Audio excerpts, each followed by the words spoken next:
Hi viewers, welcome to my channel మరువలేని వంటలు. ఈ వీడియోలో నేను మీకు చేసి చూపిస్తున్న మంచి టేస్టీ రెసిపీ మటన్ షోర్బా. దానికి కాంబినేషన్గా పొరల చపాతీలు కూడా ఎలా చేసుకోవాలో నేను చూపిస్తున్నాను.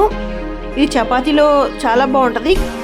అలా అని రైస్లో బాగుంటుంది అనుకోకండి, రైస్లో కలుపుకుని తిన్నా ఇది చాలా బాగుంటుంది.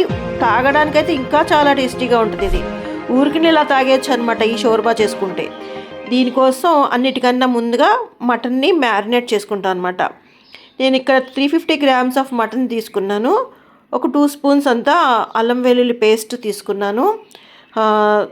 ఉప్పు, పసుపు, అల్లం వెల్లుల్లి పేస్ట్, ఈ మూడింటితో ఎప్పుడైనా సరే మటన్ అయినా చికెన్ అయినా ఏదైనా మ్యారినేట్ చేసేయాలి. నాది అదే ప్రొసీజర్, నేను ప్రతి వీడియోలో మీకు చూపిస్తున్నాను. ఇప్పుడు దీనికి చిన్న స్పూన్స్తో 2 స్పూన్స్ పసుపు వేసాను. మటన్కి సరిపడా సాల్ట్ కూడా వేసాను. షోర్బాకి సరిపడా తర్వాత మనం మరుగుతున్నప్పుడు వేసుకోవచ్చు. ముందు ఇవన్నీ చక్కగా కలిపేస్తే ఈక్వల్గా అంతా కలుస్తుంది అనమాట. కలిపేసి మొత్తానికి బాగా పట్టించేసి గట్టిగా ప్రెస్ చేస్తూ పట్టిస్తే మనకి నీసు వాసన రాదు. ఇప్పుడు అది మనం కుక్కర్లో వేసాం ఉడికించడానికి. దానికన్నా ముందు కింద వాటర్ వేసాను అనమాట. పైనుంచి వేస్తే మసాలా కడుక్కుపోతుంది, చప్పబడిపోతాయి అని చెప్పేసి దాని మీద కట్ చేసుకున్న పచ్చిమిర్చి ముక్కలు వేసాను. ఇప్పుడు ఒక ఉల్లిపాయ కూడా సన్నగా తరిగి దాంట్లోనే వేసేస్తాను అనమాట. పచ్చి ఉల్లిపాయతో మంచి ఫ్లేవర్ వస్తుంది, మంచి టేస్ట్ వస్తుంది.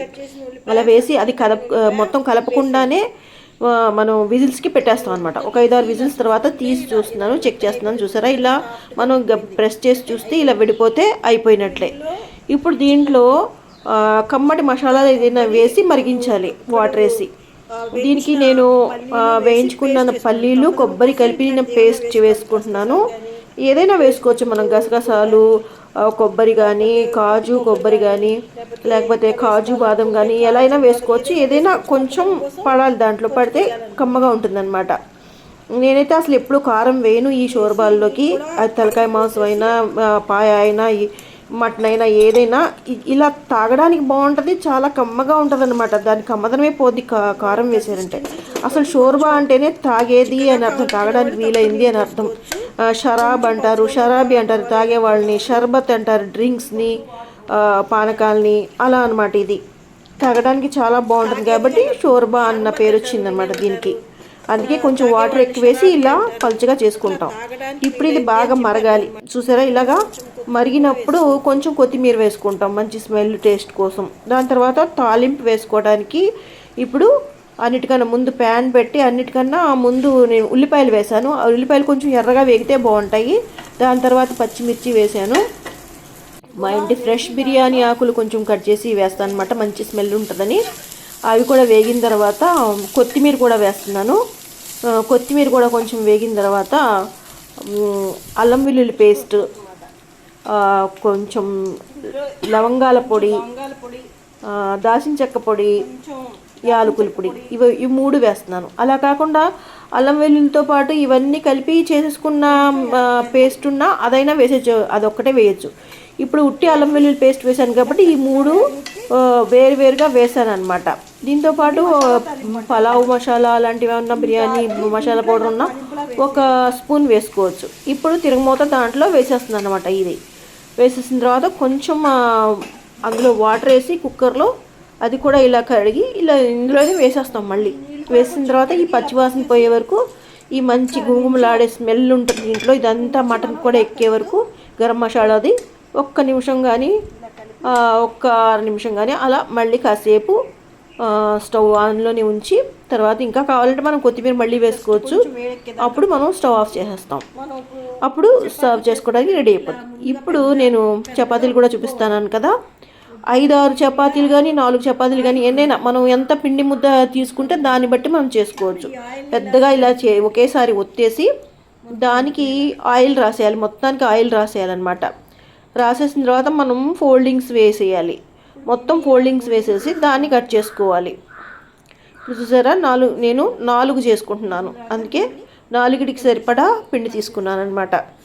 ఇప్పుడు మనం సైజ్ చూసుకొని కరెక్ట్గా ఈక్వల్గా మనం కట్ చేసుకోవాలి. అవన్నీ కట్ చేసి మళ్ళీ ఒత్తుకోవాలన్నమాట. లోపల ఆయిల్ ఉంటుంది కాబట్టి అవి పొరలుగా వస్తాయి. ఇవన్నీ వేరుగా కట్ చేసి పెట్టేసి ముందు మళ్ళీ ఒక్కొక్కటి ఒత్తుకుంటాను అనమాట. నేను స్క్వేర్ షేప్లో చేసుకుంటున్నాను. మనం ముందే ఏ షేప్లో కావాలంటే ఆ షేప్లో కట్ చేసుకుని ఎన్నో షేప్స్లో చేసుకోవచ్చు. రౌండ్ చపాతీలు కూడా లోపల నూనె రాసి ఇట్లా చేసుకోవచ్చు. నేను ఇప్పుడు స్క్వేరీ చూపిస్తున్నాను. ఇప్పుడు కాల్చుకోవడానికి తవా పెట్టాను. అది బాగా హీట్ ఎక్కిన తర్వాత వేయాలి చపాతీ దాని మీదకి, ముందు వేయకూడదు. ఇంకో విషయం ఏంటంటే చాలామంది ముందు ఆయిల్ రాసేస్తూ ఉంటారు. బాగా హీట్ ఎక్కిన తర్వాత సగం అయిపోయి సగం కాలిపోయిన తర్వాత చపాతీ అప్పుడు రాయాలి నూనె. అప్పుడే చాలా టేస్టీగా ఉంటుంది అనమాట. మీకు చూసారా, ఇలా అయిపోయిన తర్వాత ఇప్పుడు రాస్తున్నాను నేను ఆయిల్. అలా మొత్తం ఇంకా రెడీ అయిపోయింది, మొత్తం ఇంకా పచ్చిదనం లేదు, కాలిపోయింది అనుకున్నప్పుడు మనం తీసేయాలి. ఇలాగే అన్ని చపాతీలు కూడా చేసేసుకుని రెడీ చేసుకోవాలి. చేసుకున్న తర్వాత ఇప్పుడు సర్వ్ చేసుకోవడానికి చపాతీలు షోర్బా రెడీ చేసుకున్నాం. ఈ వీడియో కోసం నేను చెప్పాలనుకున్న మంచి మాట ఏంటంటే, మన మాటల్లో సత్యం, మన మనసులో ఇంకా చెప్పే తీరులో దయ ఉంటే అవి తప్పకుండా ఎదుటివారి మనసును తాగుతాయి. అలా జరగడం లేదంటే ఈ లోపాలు మనలో ఉన్నాయా అనే ఆత్మ పరిశీలన చేసుకోవాల్సిన అవసరం ఎంతైనా ఉంది. ఈ వీడియో మీకు నచ్చినట్లయితే తప్పకుండా లైక్ చేయండి, కామెంట్ చేయండి, ఇంట్రెస్ట్ ఉన్న వాళ్ళకి షేర్ చేయండి, సబ్స్క్రైబ్ కూడా చేసుకుంటాను. ఇంకా